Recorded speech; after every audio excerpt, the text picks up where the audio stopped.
لیکن بازار میں اس قدر چیزوں کی قیمتیں بڑھ چکی ہیں کہ وہ اپنی مطلوبہ چیزیں نہ خرید سکیں۔ اس پر ایک دوست آپے سے باہر ہو گیا اور دکاندار کو برا بھلا کہنے لگا وغیرہ۔ پھر حالات پر کیسے قابو پایا گیا، اس پر مکالمہ تحریر کرنا ہے اور صبر و تحمل اور قوت برداشت سے معاملے کو سلجھانا ہے تاکہ ماحول خراب نہ ہو۔ اسی طرح کھیل کے میدان میں دو ہم جماعت ذرا سی بات پر آپے سے باہر ہو کر آپس میں گتھم گتھا ہو گئے۔ کیسے حالات پر قابو پاتے ہوئے مسئلہ حل کیا گیا وغیرہ پر آپ مکالمہ تحریر کر سکتے ہیں۔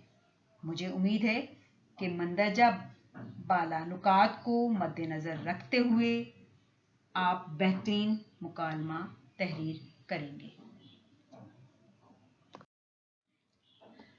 عزیز طلبہ، ہمارا مذہب اسلام بھی ہمیں صبر و تحمل اور برداشت کا سبق دیتا ہے، کی تعلیم دیتا ہے کہ ہمیں اپنے معاملات کو صبر و تحمل اور قوت برداشت سے حل کرنا چاہیے۔ شکریہ۔